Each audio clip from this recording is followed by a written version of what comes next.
ज्यादातर लोग रामायण में भगवान राम और माता सीता, हनुमान और रावण के बारे में जानते हैं, लेकिन बहुत कम लोगों ने इस बात को जानने की कोशिश की होगी कि आखिर रावण की मृत्यु के बाद मंदोदरी का क्या हुआ। क्या वह मर गई या फिर कहीं चली गई? इस सवाल का उत्तर जानने से पहले आपको यह जानना जरूरी है कि आखिर मंदोदरी थी कौन। हिंदू पुराणों में वर्णित एक कथा के अनुसार एक बार मधुरा नाम की अप्सरा कैलाश पर्वत पर भगवान शिव से मिलने आई। कैलाश में देवी पार्वती को न पाकर वह भगवान शिव को आकर्षित करने का प्रयास करने लगी। जब देवी पार्वती कैलाश पहुंची तो मधुरा के शरीर पर शिव की भस्म को देखकर बहुत क्रोधित हुई। उन्होंने मधुरा को श्राप दिया कि आने वाले 12 साल तक वह मेढक के रूप में एक कुएं में रहेंगी। उसी दौरान कैलाश में असुर राज मायासुर और उसकी पत्नी कैलाश में तपस्या कर रहे थे।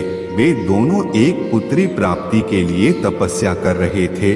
12 साल के कठिन तप के बाद जब मंदोदरी अपने वास्तविक रूप में आई तो कुएं में ही रोने लगी। मायासुर और उसकी पत्नी ने जब मधुरा के रोने की आवाज सुनी तो उसे कुएं से बाहर निकाला और अपनी पुत्री के रूप में गोद ले लिया। उन्होंने मधुरा का नाम बदलकर मंदोदरी रख दिया। एक बार रावण असुर राज मायासुर से मिलने आया। वह मंदोदरी के रूप पर अत्यंत मोहित हो गया और उसने मायासुर के सामने उससे शादी करने की इच्छा प्रकट की। मायासुर ने रावण के इस प्रस्ताव को ठुकरा दिया, लेकिन बाद में रावण जबरन मंदोदरी को उठा ले गया। मंदोदरी यह बात जानती थी कि रावण एक महान शिव भक्त और शक्तिशाली राजा है और मेरे पिता उसका सामना नहीं कर सकते, इसलिए उसने आखिरकार रावण के इस सुझाव को माना। इसके बाद मंदोदरी का विवाह रावण से हुआ था।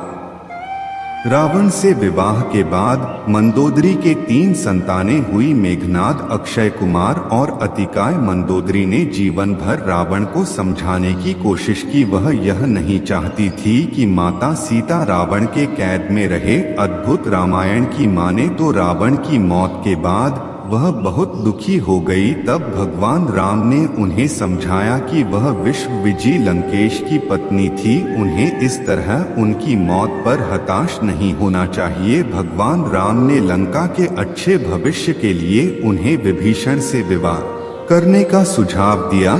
जब भगवान राम के इस सुझाव पर मंदोदरी ने क्रोध में आकर खुद को महल के अंदर बंद कर दिया। जब भगवान राम माता सीता और हनुमान के साथ अयोध्या आने वाले थे तो उन्होंने एक बार फिर उसे समझाने का प्रयास किया। कई दिनों तक खुद को कैद में रखने के बाद मंदोदरी ने भगवान राम के सुझाव को मानने में ही अपनी भलाई समझी। लंका के उज्जवल भविष्य के लिए उन्हें हारकर विभीषण से शादी करनी पड़ी।